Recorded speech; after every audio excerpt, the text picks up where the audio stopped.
Kerry, the last game was pretty emotional, and I think the week build up to the emotional aspect, and I think that pretty well showed up in the performance. How do you keep the intensity of the performance that happened in that 90 minutes against St. Louis without maybe having as an emotional week build up, and how do you kind of keep creating that environment? Well, first of all, good morning. I think when we spoke last week as a group, we talked about living by the day and living in the moment. And so the lead up to last week's game, we talked about not being able to do anything about the past, and the past doesn't really matter. And so we kind of go into this week with the same idea that despite the fact that it was a positive result now, there's nothing we can do about that anymore. So we're on to the next. And so every day has been the message of we have an opportunity to get better today, right in this moment. And so I think when you live that way and you think about what you need to do in the moment, you have the opportunity to put all the other things aside and give the best effort on that day in that moment. And that's been the approach, and the guys have responded.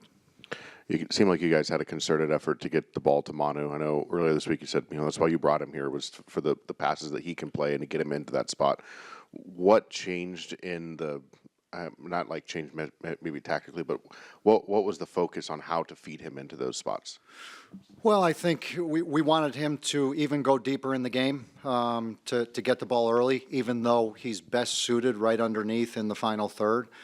Just to be on the ball and try to open the game and create from deeper positions was an idea. It didn't amount to much in the first half the other day, but I would say from the collective perspective, everyone on the ball on the day wanted the ball, so it makes it a lot easier. Manu was one of many that were able to create opportunities. Shapi on the right, Decky making his runs, Kyrie running through, Jake opening up on the right. So we had a lot of movement and spirit to want the ball, and it made Manu kind of stand out due to the assist. But a lot of that was created from the players around him. Like Daniel said last week, was a lot of emotions and a lot of things going on. And this week you're putting things behind you. But how do you assess how the team's doing now? Like, is it kind of getting back into a little bit of a routine, like where you want it to be, or is it still some edge feeling to it? No, I think we've settled in nicely. Obviously, a win will do that for you, and you come back the next week with a belief that maybe we are better than we were, and so that confidence certainly helps as the week kicks off. But each and every day we've been building momentum. The guys are starting to understand how I work a little bit differently in terms of the rhythm of the trainings, and so they've adapted to that. It hasn't been wholesale changes, so not everything is new, but certainly the spirit of the group and the momentum to try to translate one win into two wins is there. For you, is that something you're trying to be careful of, is not change too much too quickly, but still implement change? Yeah, I think there's, when you add a few little things and people start doing the little things, they turn into big things. And so you can't make wholesale changes overnight, and it doesn't matter what it is. It's your processes in-house. It's how the players come to the facility, their responsibilities when they're here. It's the players on the field. It's the tactics. It's the structure. So slowly but surely, those little nuances and those little changes, you wake up one day and you say, wow, how'd that happen? And so I think that's been my approach to the guys, because as I said probably from the first press conference, there's a lot here that was pretty good, and I don't want to ruin that. And so yeah, that's been my approach. Changing to the other team now, what do you expect from Portland? Portland's a monster. They are third in the league in transitions, counterattacks. They're incredibly athletic, powerful. They have players that are difference makers. They're very. They haven't scored a lot on set pieces, but they're a big threat on set pieces. So we'll have to contain that.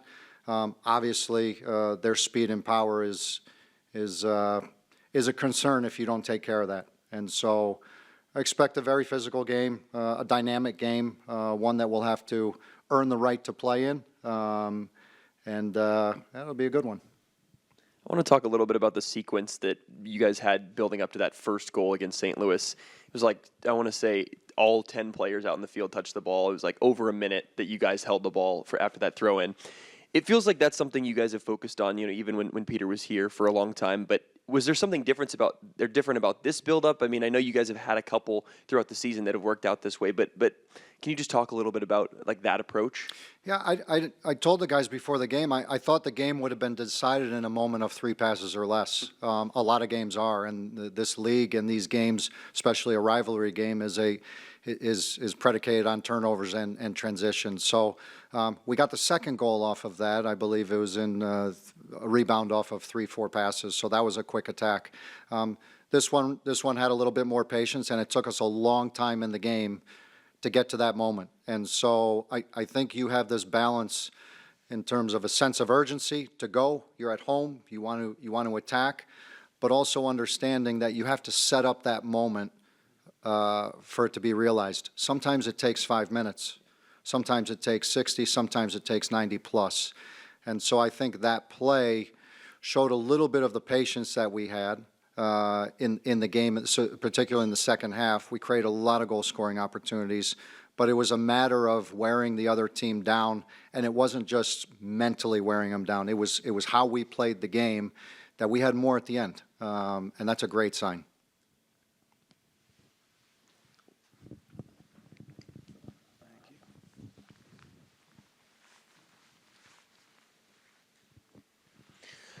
Hello, Coach.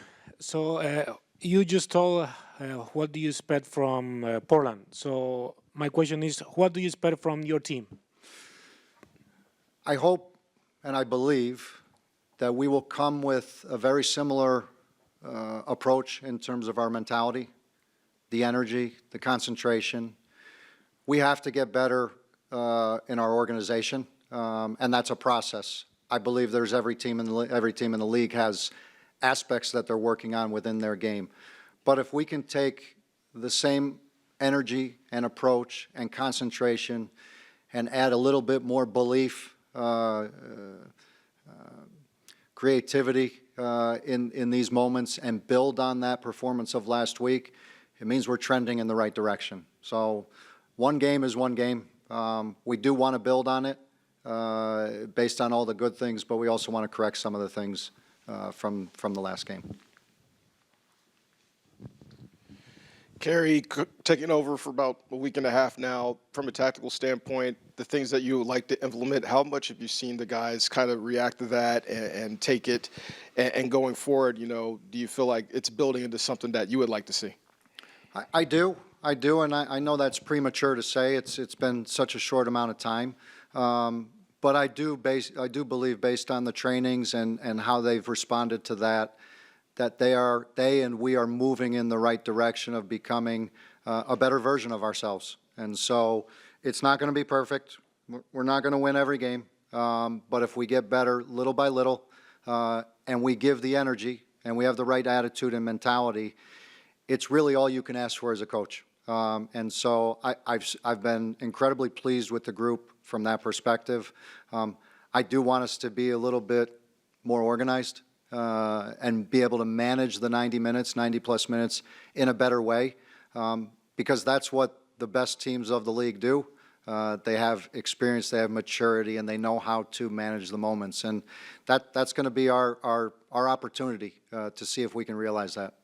Just to follow up, when you say better version, I know the version that was going on the first couple of weeks is not what anybody in the room would like to see. But when you mention better version, what is that better version you'd like to see? Well, I think every person, myself included, the players, everybody has the opportunity to get better, to stay the same, or get worse. And so if we're always trying to improve ourselves individually, collectively, that becomes a better version. It becomes a better team.